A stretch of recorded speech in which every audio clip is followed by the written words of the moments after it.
Well, good evening, everyone, and welcome back to AJ 102 Introduction to Criminal Justice and Law Enforcement. And congratulations, if you're hearing my voice right now, we have made it to week 17. This basically is going to be our review of our Chapter Exam 3 study guide. And we're doing this during week 17 because the following week, week 18, is going to be your finals week where you're going to need to take your final exam and clean up any other things that need to be done before the end of the semester. So what I want to point out are a couple of things to help you on your final exam. The first thing will be what we're going to be doing tonight is basically an overview of the Bill of Rights, because we started early on 17 or 18 weeks ago with the Bill of Rights, and we're going to end up with the Bill of Rights because of its significant impact on policing, not just public safety, but the entire criminal justice system. So we'll take a quick look at that. Don't forget, in every week's content folder, we have a non-narrated, if you will, PowerPoint where you can go through at your leisure and flip through the slides to get your information, or you can listen to the narrated version where I speak, and I know it's super exciting, where you get to hear my voice and I walk you through the slides with a couple of additional comments and what have you. The last piece, and probably the most important piece for the final, is your Chapter Exam 3 study guide, which is posted on Blackboard. There's a link on the left side of your home page on Blackboard where you can click on that. You can find the study guide and you can download that, and you can use that to reference where I am kind of guiding you as far as some of the questions are concerned. Now, your final chapter exam will encompass chapters 11, 12, 13, and 14. So you have 4 chapters, and you never know, you might get a surprise with something from the Bill of Rights. So while this might be a review for some of you, it's always good to kind of refresh. So let's go through this, and then we'll jump right into the rest of our discussion tonight. So the Americans declared their independence from Great Britain in 1776, and in 1787 they adopted the United States Constitution. Now, this Constitution basically told them how their new government was going to work. However, some states still thought that the Constitution wasn't specific enough and didn't say enough about the rights of the people. So in 1791, Congress added the first 10 amendments to the Constitution, and these first 10 amendments are commonly referred to as the Bill of Rights, and I'm going to throw in the 14th because it is so important.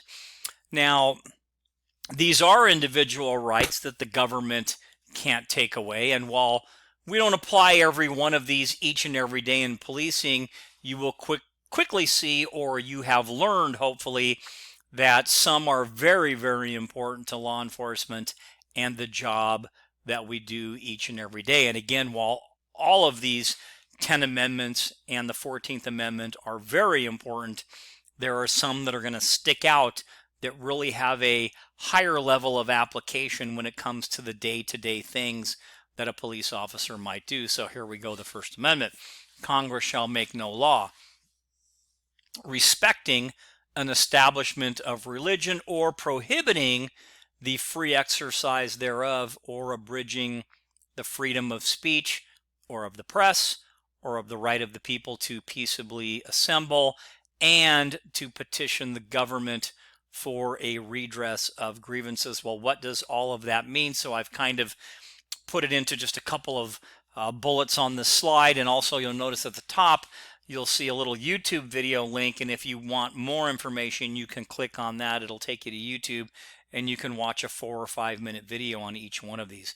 But back to the First Amendment: freedom of speech, freedom of religion, freedom of the press, the right to peaceably assemble, and the right to petition the government for redress. The Second Amendment: a well-regulated militia being necessary to the security of a free state, the right of the people to keep and bear arms shall not be infringed. Now, we're not going to have a lesson on the Second Amendment, and while the Second Amendment does talk about the right to keep and bear arms, you must understand that there are different laws in different states, because the states can enact these different laws, and where you might be able to carry a firearm in public in one state, you will not be allowed to carry it in a different state. So open carry is a big challenge with law enforcement right now. So this really kind of goes back to the home is your castle, and you have the right to defend your castle type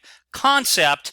But again, the right to keep and bear arms and gun ownership issues under the Second Amendment. The Third Amendment, this amendment guards against the forced quartering of troops, because in the years before the American Revolution, British officials forced the colonists to basically house and feed, or what they called quarter, British troops. So, keep reading, no soldier shall in time of peace be quartered in any house without the consent of the owner, nor in time of war, but in a manner to be prescribed by law. The Fourth Amendment, one of the biggies, not like the other ones aren't, but this one is big. The right of the people to be secure in their persons, houses, papers, and effects against unreasonable searches and seizures. And we'll stop there for a second. It doesn't say against searches and seizures. It says unreasonable searches and seizures, and hopefully you've learned what unreasonable means. Continuing, shall not be violated, and no warrant shall be issued, but upon probable cause supported by oath or affirmation, and particularly describing the place to be searched and the persons or things to be seized.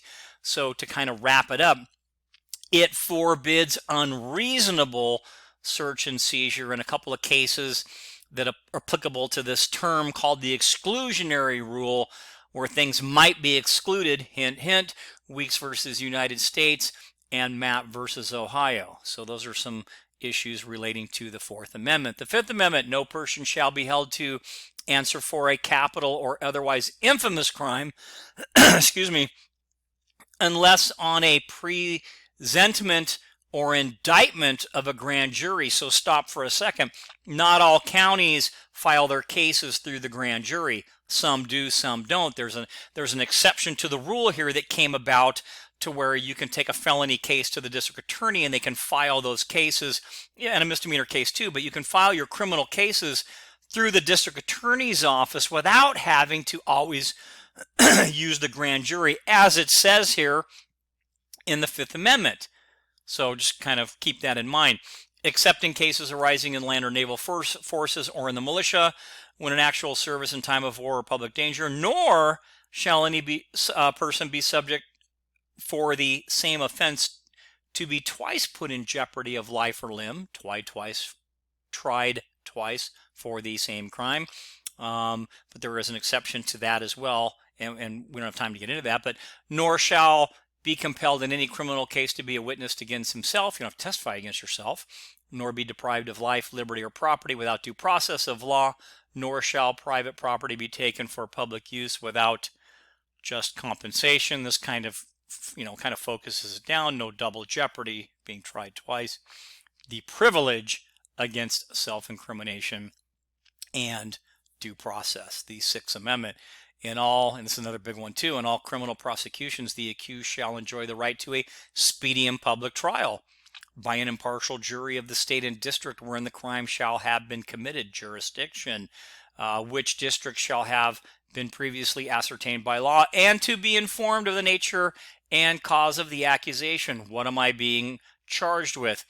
To be confronted with witnesses against him. You have the right to confront your accusers and cross-examine witnesses, to have compulsory process for obtaining a witness in your favor, subpoena power of the court to bring people in on your behalf, and to have the assistance of counsel for defense. So this amendment, in essence, kind of establishes requirements for criminal trials: a speedy public trial, informed of the nature and cause, confront and cross-examine witnesses, the subpoena power of the court, and, of course, legal counsel. The Seventh Amendment really lays out the rules of common law. The Eighth Amendment, excessive bail shall not be required, nor excessive fines imposed, nor cruel and unusual punishment inflicted. So the excessive bail and fines, we kind of get that, but the cruel and unusual punishment part, what does that mean? Well, it really kind of gets down into things like maybe the death penalty, and whether that's cruel and unusual. And that's kind of, some focus on the Eighth Amendment. The Ninth Amendment ensures that individual rights that are not enumerated in the Constitution are secure, and basically means that these rights should not be automatically infringed upon because they're omitted from the Constitution. So just because they're not there written down or numbered in there doesn't mean we just toss them aside. And that's the essence of the Ninth Amendment. The 10th Amendment, the powers not delegated to the United States by the Constitution nor prohibited by it to the states are preserved to the states respectively or to the people, and we can make laws. The 14th Amendment, all persons born or naturalized in the United States and subject to the jurisdiction thereof are, not could be, or should be, or would be, are citizens of the United States and of the state wherein they reside. No state shall make or enforce any law which shall abridge the privileges or immunities of citizens of the United States, nor shall any state deprive any person of life, liberty, or property without due process of law, nor deny any person within its jurisdiction the equal protection under the law. Go to the right of the slide, go down to the bottom. The title bullet says equal protection. Read the next line. All people are created equal. And that should pretty much sum that one up for you. So now that we've kind of got the first 10 amendments down, and we threw in the 14th Amendment, let's kind of get into the study guide a little bit, and I'll kind of give you some ideas on where you may want to kind of focus your attention. And hopefully the study guide does really help you. So we're going to be starting with Chapter 11 and issues of police conduct. And, there's one thing I just want to kind of say as we start to read this chapter. And again, this is just we're just going to brush over some things. But it says here, and Calvin Coolidge wrote this or said this, no one is compelled to choose the profession of a police officer.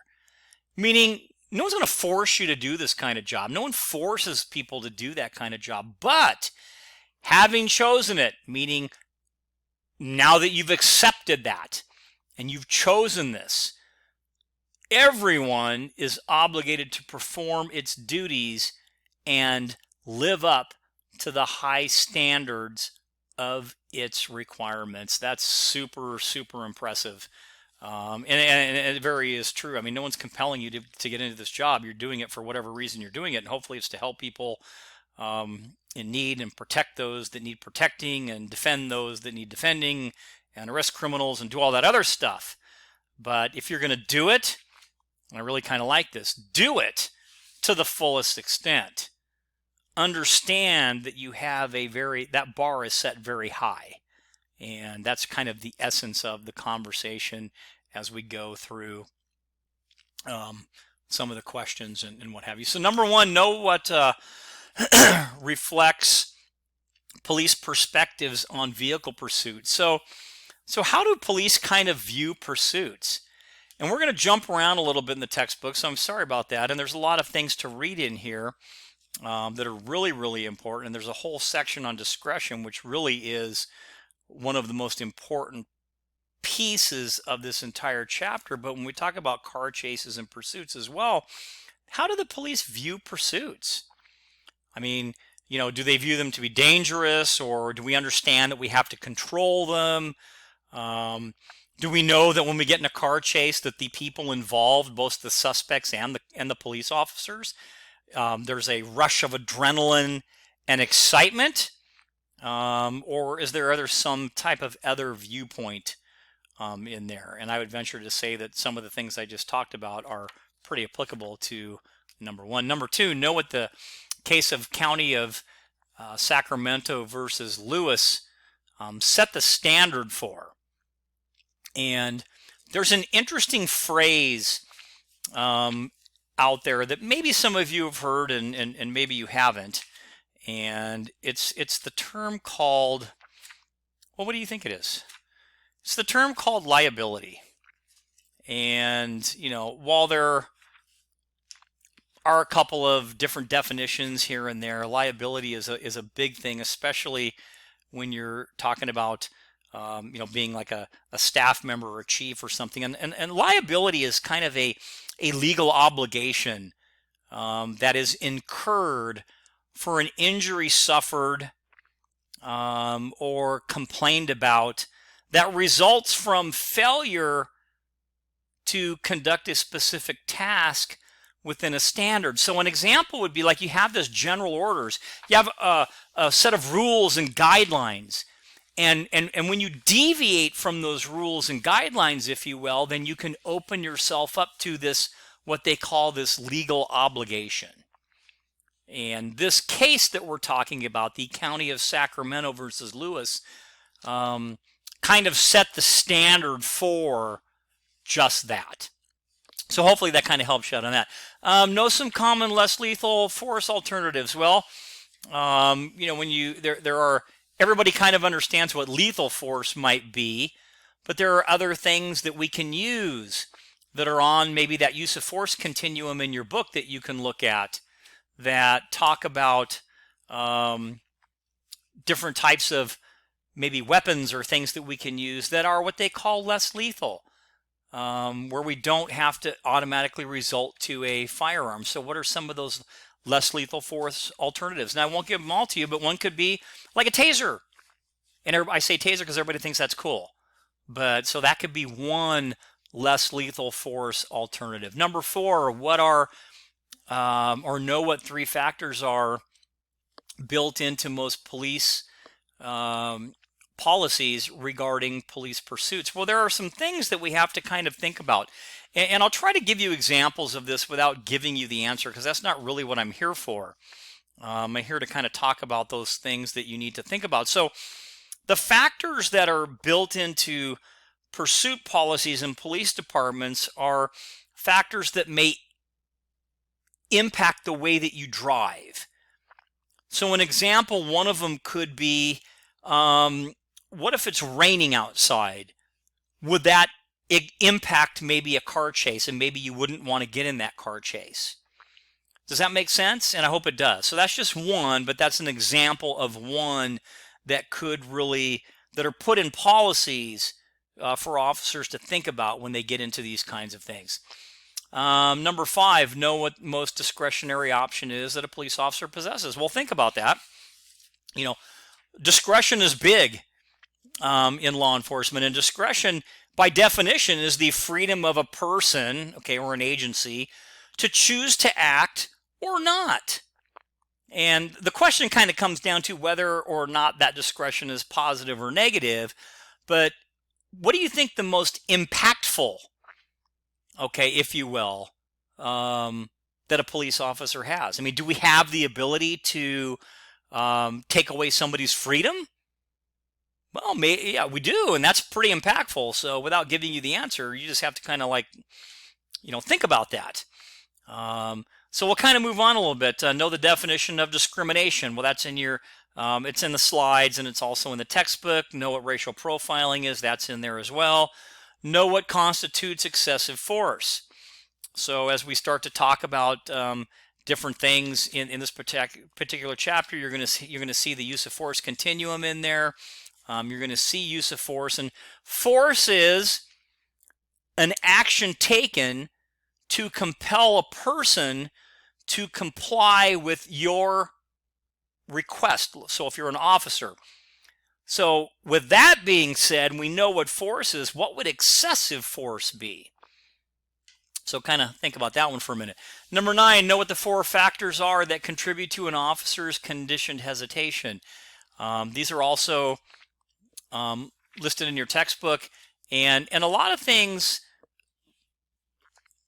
kind of might make an officer like hesitate to not do something, and they call this conditioned hesitation. And one example that I can kind of give you without giving away the entire answer or something like that, would be the example of maybe how you shoot in the range. So every week you go to the range, or every month you go to the range and you shoot in the range, and you always stand in the same place, and you always shoot at the same distance, and it's very slow, it's very deliberate, you're not moving around, and then when you're done, after you shoot, you pick up your brass off the ground, because you don't want to leave the brass on the ground, because the sergeant gets mad because you leave the brass on the ground. After a while, that's how you've trained so much. If you were to get, it is possible if you were to get in a shooting scenario that you revert to your training, and if that's your training, there might be an issue there. So there are some situations that are listed in your book that talk about factors that have been shown to contribute to an officer's conditioned hesitation. And that's kind of what we're looking for that particular question. And then know the definition of liability. Well, I kind of read that to you a few minutes ago, so you should be pretty on top of that. So now we're going to move on to the next chapter. We're going to go to chapter 12, and we're going to talk about becoming a law enforcement professional and how do you really do that. Yeah, there you go. So chapter 12. So number 1, know the steps. Or the step in the hiring process that is done first. Well, kind of think about that. The very first thing that you do, what would that really be? And, think of it in a sense of, you would have to apply. So that, in essence, that could be the first step of actually getting into the process. Number 2, know what is required for a person to become a police officer. And there's 3 basic things that are required for a candidate to become a police officer, and they're on the slides in the textbook. Number 3, know why there might be a lack of qualified recruits. Well, how come? Why are we having a problem recruiting in there? And it could be a couple of different things, and I won't give them all to you. But again, so it could be maybe we have negative media publicity. And because of that, people don't want to get into law enforcement, so that could be one. Know what the written exam tests for. Now, you have to think about this one a little bit. Most people think the written exam is going to be like scenarios. And, what would I do in an armed robbery or something? Well, you're not trained yet, so you don't really know. And because of that, you have to kind of think of, well, what are they looking for? And in essence, some of the things that they're looking for, they wouldn't be looking for street smarts because you're not street smart yet. They're not going to be looking for your knowledge of policy because you don't know the policies yet. So it would have to be something else, something a little more low level, like maybe reading, writing, a little bit of math, reading comprehension, spelling, things like that. And that's typically what the written exams are basically for. Number 6, know what a polygraph is used for, and that's in your book as well. So you'll be able to figure out what a polygraph is used for. 6, let's see. Number 5, I missed that one. Know what the oral interview evaluates. Well, again, kind of like the written, you have to look at the whole thing. There is it going to be used to evaluate like technical knowledge, like your knowledge of tactics? We don't know tactics yet. So think about that question. What would the oral interview be used to kind of evaluate? So I gave you something that it wouldn't be used for, so you can kind of think of the other ones, and they're in the textbook as well. Know whether women are involved in less use of force than men. Well, statistically speaking, women tend to be less involved in use of force than men. So sorry, guys. Number 8, know the critical physical tasks required for police or of police applicants. And these are things that you might have to do in the field that they want to make sure you can do during the testing process. So, you got to think about it. So when you do like that, why do you think they have the physical agility test? So they have the written test that tests for some things. They have the oral interview test that they're looking for certain things. And then the physical aspect, they're looking for certain things. So when they're asking what are those critical tasks required of law enforcement for the testing part, it's going to be those physical things versus those other things, if that makes any sense. Number 9, know the term or know what the term hostile environment harassment means. Well, that's in your book, so I'll have you look it up, and it's also on the PowerPoints, I believe. But understand that, you know, any unwelcome sexual behavior, jokes, cartoons, you know, things like that can really result in a hostile work environment type situation, and you really don't want to find yourself in that situation. And the last one is know what the Civil Rights Act is and what it protects, and that one's pretty self-explanatory, and I don't think I'll have a hard time finding that one. Okay, so that kind of wraps up that one. Now we're going to move on to chapter 13, and chapter 13 is going to cover the U.S. court system, and, you know, kind of not the corrections part, but the actual court system, the overview of the court system, and, you know, you'll see some of the terms that if you've done your terminology quizzes, you'll kind of start to understand some of those things as well. So the first one, know what the preliminary hearing is used for.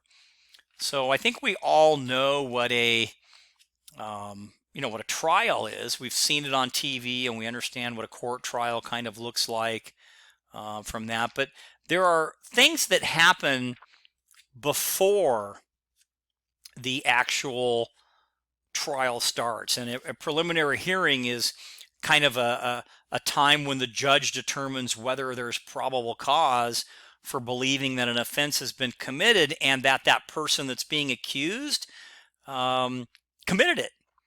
And, you know, sometimes they call it like a little mini hearing, a little mini trial, but it really does seek to establish probable cause. And it also, that preliminary hearing seeks to establish probable cause to prevent people from being indiscriminately brought to court, meaning like just not everybody ends up coming to court. There needs to be, you know, and having this big trial. So there needs to be this little small trial, if you will, to find out whether or not there's enough to hold somebody over for the next step. Know what the term adversarial system means, and that's in your textbook as well, because our court system is adversarial in nature. And I'll let you kind of look up the rest on what that means. But our whole criminal justice system basically is built on the adversarial type system, and I think you'll be able to figure out the rest of it from there. Let's see. Number 3, know what the main focus of a reentry court is. So, you know, what is really the main focus of that? And inside you, again, remember I told you there are different courts. There's the state court system and the federal court system, and then there's juvenile courts and the Supreme Court and the appellate court, and, you know, then there's specialty courts. There's tribal courts, community courts, problem-solving courts, and then there's like smaller ones that are more that are kind of community-based, like drug courts and domestic violence courts, and then they have things like reentry courts. And you're starting to see more of this reentry support team concept in policing right now, because really part of this is to basically serve or service parolees before they're released from incarceration by working with correctional staff to kind of get these folks ready to move out into society.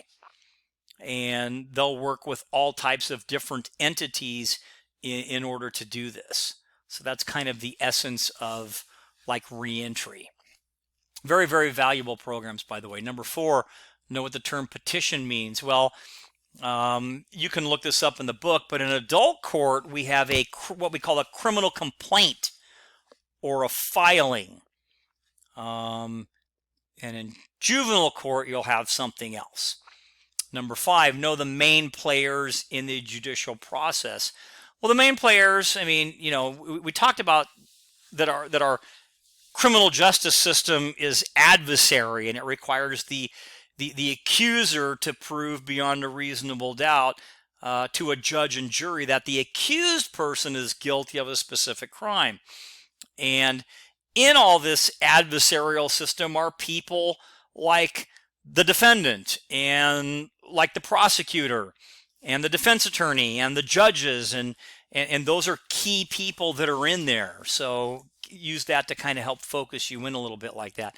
Know the definition of plea bargaining. Well, what is that? And just by its mere meaning, plea means to admit to a certain degree, if you will, that you're going to go ahead and take a plea. Bargaining means to bargain. So kind of put those together, and that should kind of help you out. Know what a bench trial is? Well, we know what a jury trial is. A jury trial is a trial with a jury, and the jury decides based on the evidence and testimony and everything else whether or not the person is going to be guilty or not. But there's another type of trial that's not a jury trial. Number 8, know what cross-examination is used for. And that one might be a little bit tricky. We kind of know, I think we know what cross-examination is for. Or maybe not what it's for, but why we use it. So when the prosecutor is asking their witness or their victim a certain question or whatever, when they're done asking that person questions, the defense can come in and cross-examine that person. And there is a reason that they're going to come in and they're going to cross-examine someone.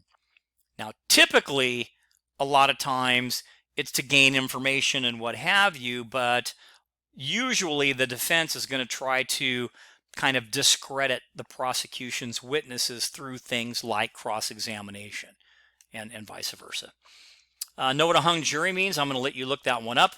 It doesn't mean that the jury hung itself. It means that something else. And number 10, know if it's important that a police officer be familiar with the criminal justice process. Yes. So there. Chapter 14, and the last one, we're going to talk a little bit about the correction system and how that kind of fits into everything else and the purpose of corrections and what have you. So hopefully what I'm doing right now has kind of helped you out a little bit, and you're getting a little bit of decent information on where we're going to kind of focus. So the first one, the question we're looking at is the definition of incapacitation. So don't get it confused with incarceration, okay? Because it's a little bit different. So, incarcerating somebody means to put them in jail. Well, to incapacitate them is a little bit more definitive and a little bit on a higher scale, kind of making it impossible for, an offender to commit any further offenses because they're basically incapacitated. And that really was one of the earliest forms of punishment, or banishment way back when, was to, put people to death and all these big harsh punishments, because the thought was, hey, you know what? We'll just make it to where they can't do this anymore. So that's the essence of incapacitation. Know what response to crime is proactive and focuses on the future needs of offenders as well as the needs of the community. Well, when you start to read some of the definitions, and this is definitely where you wanted to start to look at some of your definitions, you're going to see some words like rehabilitation and recidivism and restitution and deterrence, and all of those are important things for you to kind of read. But, the response to crime that's proactive and focuses on future needs of offenders, as well as the needs of community, I'll let you kind of figure that one out. And if not, then I'll help you out. But think about it, and we'll kind of go from there. The next one, rehabilitation. So know the definition of rehabilitation. That's in your textbook and on the slides as well. Know 4 alternatives to incarceration. So basically meaning instead of putting them in like a correctional facility, what are some things that we could do to where they don't have to go there? And I'll give you one example. Could be house arrest, meaning that you're supposed to be at home during certain times and blah, blah, blah. So there could be some other ones that go along with that. That would be one example of an alternative to incarceration. Know the definition of deterrence. That's in your book. Know the goal of restitution.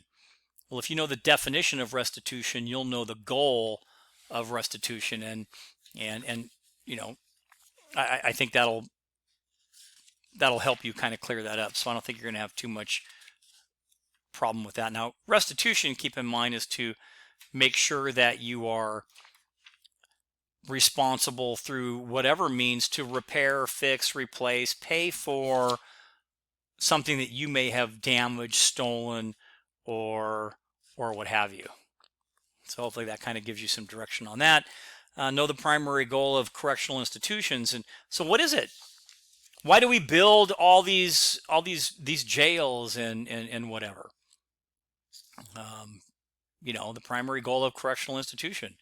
Is it to punish offenders or even the score or teach people a lesson, or is it maybe to protect society? So know what that is.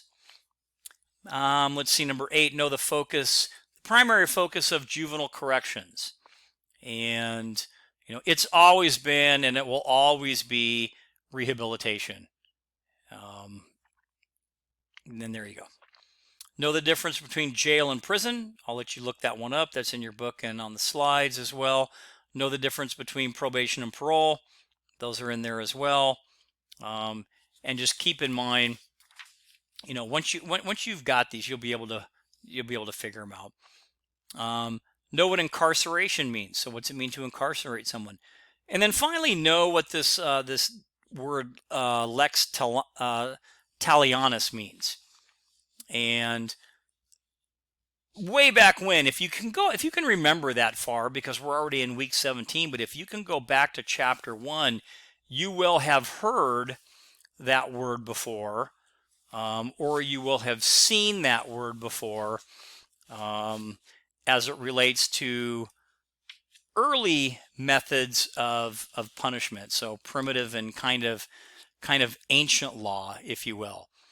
And this goes all the way back to the Hammurabic Code, if you will. And that Hammurabic Code, or the Code of Hammurabi, whichever way you want to say it, basically there was a legal principle that came out of that. And that's the definition of lex talionis. So with that being said, that's kind of the overview of the chapters. I hope that was helpful to you and you're able to utilize whatever means you need, including the study guide and all the other things that I've given you to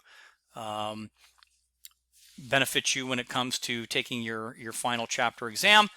I'd like to thank you all for your participation this past semester. I really hope that you learned something. I hope that you continue to pursue your law enforcement or public safety career. And remember, cops are better than firefighters. But on a more serious note, I hope to have you in another online class or perhaps even a face-to-face class. So please feel free to come up to me and introduce yourself as one of my online students. With that being said, also in either content folder week 18 or 17, I also have a couple of final thoughts that I'd like you to listen to. I think you will enjoy them. I hope they are inspirational in you pursuing the career of somebody in the public safety field. So until we talk again, that'll be it for tonight.